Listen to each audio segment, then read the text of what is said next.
Bienvenue à toutes et à tous. Débutons ce journal à la conférence des paix sur la paix, à la conférence des paix sur la paix, à la prospérité dans la région des Grands Lacs. Le chef de l'État, Félix Antoine Tshisekedi Tshilombo, a, dans son allocution, annoncé ces trois grands chantiers en contrepartie.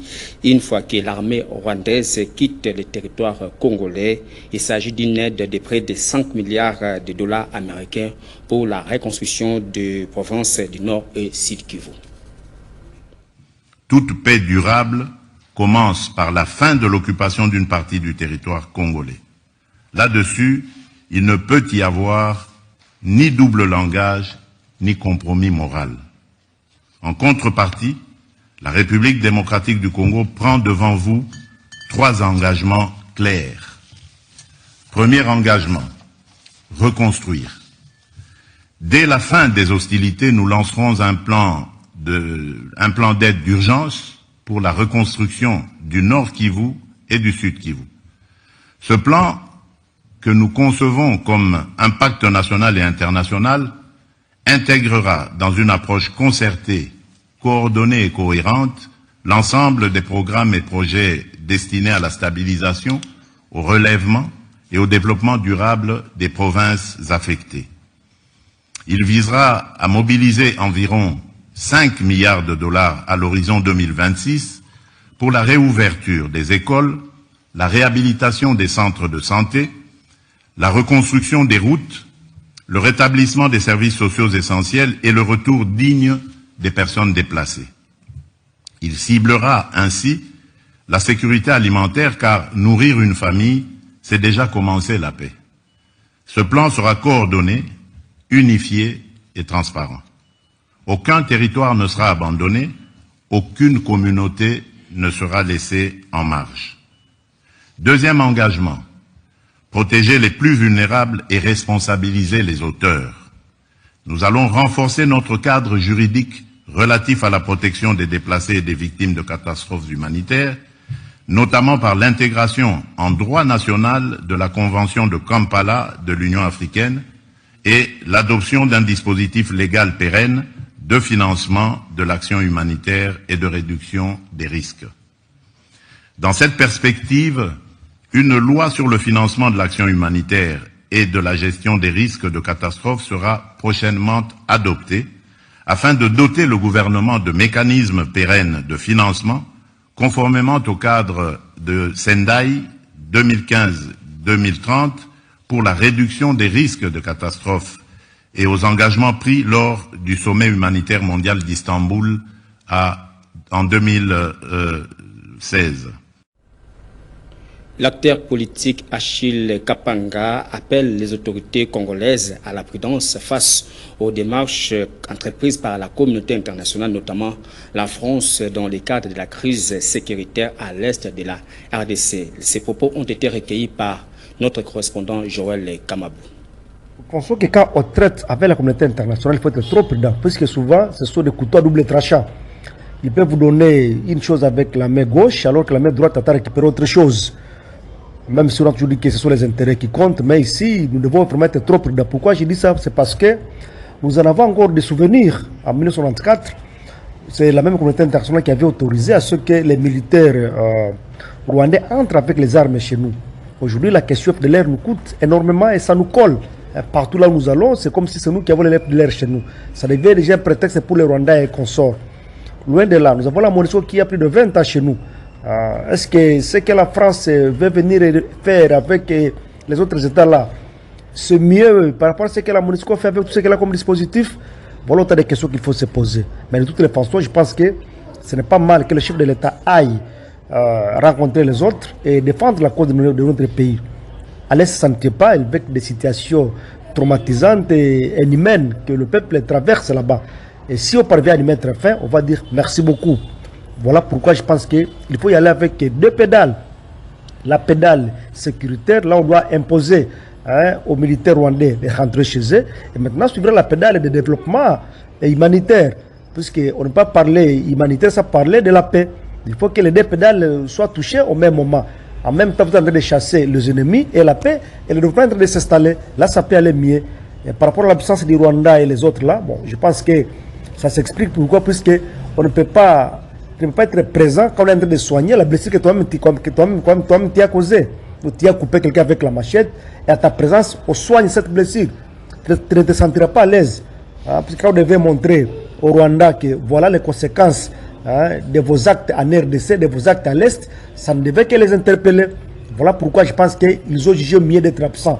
Mais qu'à cela ne tienne, nous, ce que nous voulons, c'est qu'on puisse nous aider d'une manière peut-être honnête et régulière. Voilà pourquoi je demande à notre gouvernement d'être prudent, de savoir comment faire avec ces gens-là. En tout cas, d'être trop regardant, puisqu'il faut nous poser des questions. Ils sont en train de nous aider, entre-temps, il faut quoi? Et après nous avoir aidé, il y aura quoi? Voilà autant de questions qu'il faut se poser pour qu'on ne puisse plus tomber dans des pièges de ce que j'ai toujours qualifié de jeux de ping-pong ou bien des jeux de cache-cache de la communauté internationale. 2 mémorandums d'identité ont été signés le jeudi 30 octobre 2025 sous la supervision du vice-premier ministre, ministre des Transports en charge des désenclavements, Jean-Pierre Bemba Gombo. Les premiers portent sur le projet de construction d'une station d'arrêt et de repos pilote à Songolo, le Congo central, et sur la route nationale numéro 1 entre Kinshasa et Matadi. Les seconds concernent le développement et la modernisation du port de Kisangani. Autre détail dans ce reportage signé Maxime Makabou. Le vice-premier ministre, ministre des Transports, voies des communications et des enclavements, Jean-Pierre Bemba, a présidé jeudi 30 octobre 2025 la cérémonie des signatures des deux mémorandums d'attente. Le premier concerne le projet de construction d'une station d'arrêt et de repos pilotes dans le territoire de Songololo au Congo central sur la route nationale numéro 1 entre Kinshasa et Matadi. Le second porte sur le développement et la modernisation du port de Kisangani. La cérémonie s'est tenue au cabinet du VPM Jean-Pierre Bemba à Kinshasa en présence du DGA de l'Office national de transport ONATRA à Gabin Lulendo, du comité directeur de la cellule d'appui et des suivis de programmes régionaux et des activités de corridors de transport CEPCOR, conduit par son coordonnateur Roger Tediassou, ainsi que de l'équipe de l'autorité de coordination des transports et de transit du corridor nord ACTT, conduite par son secrétaire exécutif John Odeng. Prenant la parole, le coordonnateur du CEPCOR, Roger Tediassou, a indiqué que ces mémorandums d'attente s'inscrivent dans les cadres de la coopération entre la République démocratique du Congo et l'autorité de coordination de transport et des transits du corridor nord. Aujourd'hui, s'inscrit dans le cadre de la signature de 2 mémorandums d'entente. D'abord, un mémorandum d'entente relatif au développement du projet de construction des stations d'arrêt et de repos pilote dans le territoire de Songololo sur la nationale numéro 1 entre Matadi et Kinshasa. Et puis des deux, un autre mémorandum d'entente portant sur le développement et transformation du port de Kisangani à un hub régional de transport multimodal sur le fleuve Congo. Il s'agira dans le cadre de coopération entre la République démocratique du Congo et l'autorité de coordination des transits et des transports du corridor nord. Et donc, sous le leadership de son Excellence, Monsieur le Vice-Premier ministre, ministre des Transports, voies de communication et des enclavements, à travers son leadership remarquable, qui appuie à chaque fois ce projet qui a fait que ces 2 projets intégrateurs de connexion entre la RDC et les autres pays à travers le port de Kisangani, à travers le port de Mombasa, fait en sorte que ce qui était une vision, un rêve, est devenu une réalité. Notez que le projet de facilitation du transport routier sur la route nationale numéro 1 Kinshasa-Matadi offrira aux usagers du corridor, en particulier aux chauffeurs de poids lourds, un espace sécurisé leur permettant de se reposer, de se ressourcer et de lutter contre la fatigue due au... Les activités de quelques partis politiques de l'opposition ont été suspendues sur toute l'étendue du territoire national pour participation au conclave de Nairobi tenu les 14 et 15 octobre sous la houlette de l'ancien président Joseph Kabila, poursuivi pour haute trahison. Il s'agit du parti de Seth Kikuni, LGD de Matata Pogno, ainsi que les activités politiques de Théophile Mbemba. Cette décision est signée par le vice-premier ministre et ministre de l'Intérieur, Jacquemaine Chabani. Le rapporteur de la Chambre basse du Parlement, l'honorable Jacques Njoli, a échangé avec la délégation du Conseil économique et social conduite par sa questeur Astrid Martis Kabakele, qui tient à apporter les désidérata de cette institution consultative au service du chef de l'État, de l'Assemblée nationale, du Sénat et du gouvernement. Autre détail dans ces reportages.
La requête portant réglementation du transport de taxi-moto jugée recevable par les élus provinciaux de la ville-province de Kinshasa au cours de la plénière de jeudi 30 octobre 2025. Cette initiative émane du député provincial Nicolas Wemankoy, élu de la circonscription électorale de Ngalema. Junior Bolafa. Les députés provinciaux de la ville-province de Kinshasa ont jugé recevable au cours de la plénière du jeudi 30 octobre 2025, le dit portant réglementation du transport par taxi-moto dans la ville-province de Kinshasa. Cette initiative émane du député provincial Nicolas Wemankoy, élu de circonscription électorale de Ngalema. Lors de la présentation de l'économie générale de son texte, l'élu de Ngalema a expliqué que les motards méritent d'être encadrés conformément à la volonté exprimée par le chef de l'État Félix Tshisekedi. Rappelez que la capitale congolaise compte aujourd'hui plus de 17 millions d'habitants, faisant d'elle un mégapole en pleine expansion. La mobilité urbaine constitue une majeure dans ce contexte de congestion permanente et d'insuffisance des transports publics. Les taxis-motos se sont imposés comme une réponse populaire, rapide et efficace. Où les transports publics sont insuffisants, les taxis-motos sont imposés comme une réponse populaire, rapide et efficace. Il y dessert les quartiers enclavés, franchit les embouteillages et permet à nos concitoyens en revenu modeste de se déplacer. Et derrière chaque moto, il y a un homme, il y a un père, il y a une femme, il y a un jeune qui refuse la délinquance et choisit le travail, la dignité et la responsabilité. Le secteur est devenu un véritable levier économique et social, un instrument de survie des milliers de familles quinoises. Les taxis-motos méritent d'être reconnus et les extorsions. Pour Nicolas Wemankoy, le secteur du taxi-moto représente désormais un véritable levier économique et social tirant la survie de milliers de familles quinoises. Des sources proches de son parti politique, nous apprenons que le président de la structure spécialisée du MLC des Pembistes, René Bonganga, vient d'être appréhendé par des inconnus ce vendredi aux environs de 13h devant les palais de justice de Kinshasa et amené vers une destination inconnue. Ses camarades du mouvement de libération du Congo réclament sa libération immédiate. Les syndicalistes, agents et cadres du secteur de la santé était en sit-in le jeudi 30 octobre 2025 devant l'immeuble abritant le ministère des Finances pour exprimer leur mécontentement suite à la non prise en charge de l'air desiderata par le gouvernement. C'est par les coups de sifflet et d'alerte par mégaphone que les syndicalistes et agents du secteur de la santé disent être fatigués de promesses irréalisables du gouvernement Judith Souminois. Ces derniers ont manifesté leur mécontentement le jeudi 30 octobre à travers un sit-in devant les bâtiments abritant le ministère des Finances. Ils exigent du gouvernement, entre autres, la paye complémentaire effective de mois d'août et de septembre, l'intégration de la paye complémentaire et au paiement avec effet rétroactif des agents dont les comptes ont été gelés en avril 2025. C'est vrai que nous sommes venus ici, comme vous voyez, tous les syndicats du secteur santé accompagnés de leurs syndiqués, qui ne sont que les cadres et agents du secteur santé. Il était question ici pour venir exprimer le mécontentement des agents cadres du secteur santé sur les 3 points. La paie complémentaire pour le mois d'août et le mois de septembre jusqu'à preuve du contraire. Les autres pays sont au niveau de la Banque centrale, mais le ministre des Finances ne veut pas programmer les 2 pays.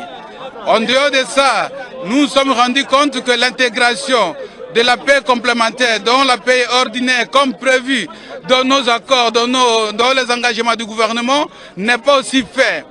Et encore plus grave, pour le mois d'octobre, jusqu'à la preuve du contraire, rien n'est préparé comme paie complémentaire.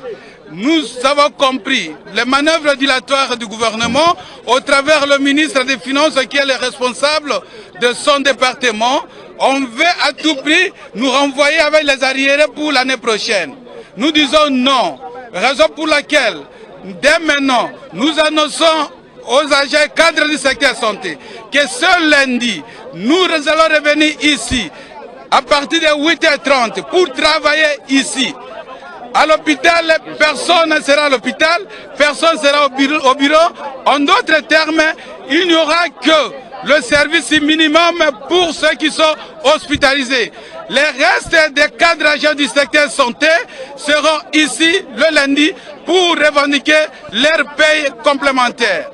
Voilà, en peu de temps, raison pour laquelle nous demandons l'intervention du président de la République et chef de l'État, parce que son ministre, qui est notre ministre, qui n'est autre que ministre des Finances, bloque la satisfaction. Le peuple d'abord, et un peuple se libère, exigence des résultats. Les syndicalistes du secteur de la santé annoncent par ailleurs la tenue d'un autre sit-in dénommé « Allons travailler au ministère des Finances » pour ce lundi 3 novembre 2025 devant les centres financiers.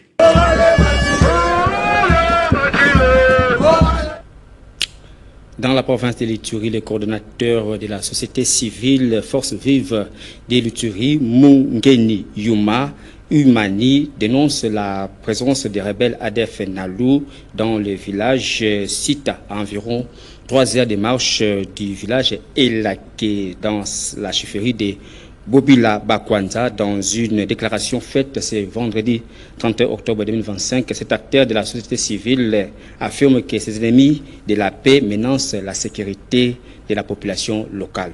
Joël Kamab.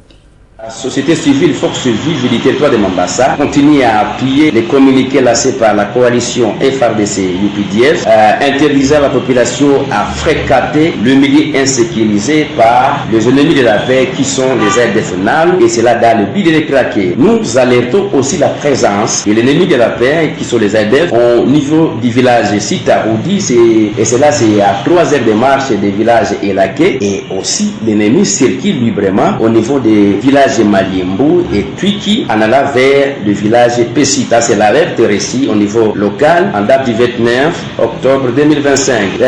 Vu cette situation, la société civile Force Vive du territoire de Mombasa recommande à l'armée et son partenaire UPDF de traquer et de neutraliser l'ennemi, et cela dans un bref délai car la population vit de cette forêt, et dans les cas contraires, messieurs les journalistes, la population va continuer à souffrir davantage. Toujours à Mombasa, Anitouri, le coordinateur de la CRDH, rapporte le déplacement massif de la population agricultrice vers le village Bango et Mayuano.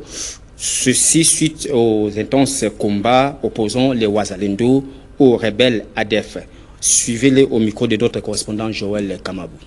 Depuis mercredi dans l'après-midi, aux alentours des villages Mayuano et Bango, les terroristes ADF Nalu étaient en train de circuler librement les champs des agriculteurs afin de les sensibiliser sur le paiement des jetons, une taxe illégale qu'ils ont instaurée dans la zone, mais aussi exiger aux agriculteurs de se convertir en islam pour pouvoir vivre en paix dans la zone. Jeudi matin vers 8h, ils sont tombés dans une embuscade tendue par les éléments d'autodéfense Ouazalendo et il y a eu des affrontements intenses et l'on nous signale 2 blessés du côté éléments d'autodéfense Ouazalendo. Et ces affrontements ont occasionné encore les déplacements des agriculteurs vers le village Mayuano et Bango sur la RN 44. Nous sommes pendant la grande saison des récoltes de cacao et pendant des saisons pareilles, il y a des vols à grande échelle de cacao qui profitent très souvent à l'ennemi ADF Nalu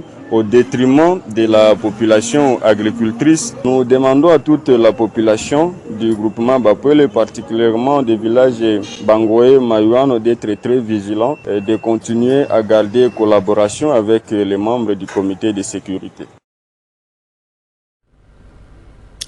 La journée mondiale de l'épargne est célébrée le 31 octobre de chaque année. Celle-ci remonte en octobre 1924. Elle met en avant l'importance d'économiser et de l'argent pour améliorer le niveau de vie et pour dynamiser l'économie. Nancy Leka nous en parle. Le 31 octobre de chaque année est consacré à la Journée mondiale de l'épargne qui a été instituée pour promouvoir une initiative mondiale encourageant l'épargne. Près de 100 ans plus tard, cette initiative reste extrêmement pertinente, en particulier dans les pays en voie de développement. Selon l'Institut mondial de l'épargne et de la Banque des détails, dans certains pays, seuls 10% de la population possède un compte d'épargne. Cependant, faire fructifier son épargne est un outil important pour investir non seulement dans son avenir, mais aussi dans sa communauté. Les comptes d'épargne sont durables et bénéfiques pour les personnes à faible revenu et leur communauté car ils constituent une sécurité pour leur avenir. Un compte peut constituer un moyen d'accéder à des futures opportunités financières ou commerciales. L'épargne s'avère également particulièrement utile en cas d'urgence imprévenue pour trouver un logement ou pour payer des études. La célébration de la Journée mondiale de l'épargne vise à sensibiliser le public à l'importance de l'épargne et à la gestion financière responsable. Cette journée encourage les individus et les institutions à adopter des pratiques financières favorisant la stabilité économique et le développement durable.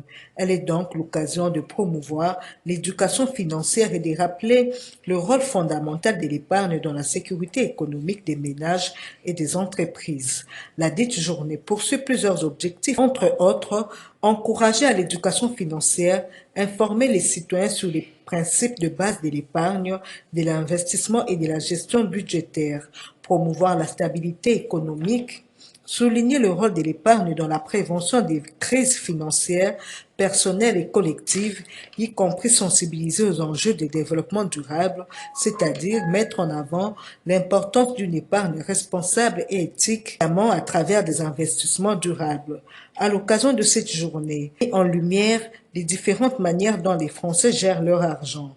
Il révèle également que plus de 7 Français sur 10 n'ont pas un rapport serein avec l'argent.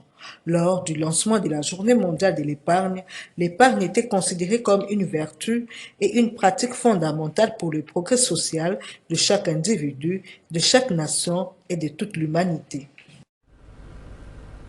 La route Akula dans la province du Sud-Ubangi se trouve dans un état piteux. Cette route principale des dessertes agricoles est remplie des eaux, des boues, et ce qui constitue un obstacle à la bonne circulation sur ces tronçons routiers. D'où les habitants de ces coins du pays lancent un plaidoyer pour la réhabilitation de la route nationale numéro 6 Gemena Akula en état de délabrement très avancé. Encore une fois de plus, Nancy Lega signe ce reportage. La République démocratique du Congo souffre sérieusement de manque d'infrastructures routières de bonne qualité permettant la circulation des véhicules et d'autres usagers de la route. Ce problème se pose avec acuité dans la province du sud du Bangui où la route nationale numéro 6 reliant Gemena, la capitale provinciale, au port d'Akoula se trouve actuellement dans un état de délabrement très avancé. Des véhicules sont dans des bourbiers profonds rendant le trafic quasi impossible. Des passagers, commerçants et autres transporteurs restent bloqués pendant plusieurs jours, exposés aux intempéries et à l'insécurité dans une zone où la route est censée être le seul lien entre plusieurs localités enclavées, s'est plaint un habitant de Gemena qui fait régulièrement des navettes entre Gemena et Akoula. Pourtant, la route Gemena-Akoula, longue de 115 km, est d'une importance capitale sur le plan économique car elle facilite le trafic entre Kinshasa, Akoula et Gemena. Cette voie est pourtant stratégique pour l'économie et pour les usagers. La laisser dans cet état est un vrai suicide pour la province du sud de Bangui qui souffre également d'un état d'autres tronçons routiers comme celui reliant Gemena à la cité portuaire des Mogalo qui est presque dans le même état. La route nationale numéro 6 n'est donc pas une simple route, elle représente une artère vitale pour le ravitaillement des marchés, l'évacuation des produits agricoles vers le port d'Akoula et les échanges avec les territoires voisins.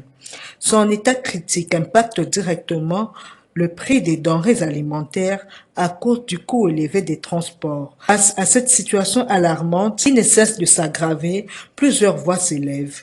Les leaders communautaires, les organisations de la société civile et les habitants demandent d'intervention urgente du gouvernement central via le ministère des Infrastructures et l'implication des élus du sud de Bangui pour qu'une action urgente soit entreprise pour rendre carrossable cette importante voie de communication. Ainsi, la route Gemena-Akoula étant une route nationale, c'est le gouvernement central qui a la charge de mobiliser les moyens conséquents pour sa réhabilitation.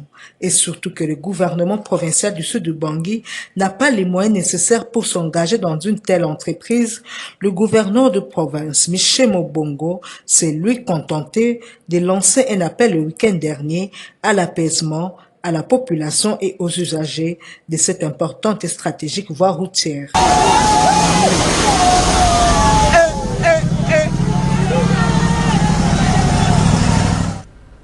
L'actualité en dehors de nos frontières en Tanzanie, les violences post-scrutin présidentiel se poursuivent. Les manifestants sont descendus dans la rue pour une troisième fois ce vendredi, défiant des avertissements du chef de l'armée du pays de mettre fin aux troubles. L'Internet a été coupé. L'autorité a prolongé le couvre-feu. On parle de plusieurs morts. Madame, Messieurs, c'est ici que se termine cette grande édition du journal. Merci à vous tous de l'avoir suivi pour ce programme accompagné de nos antennes.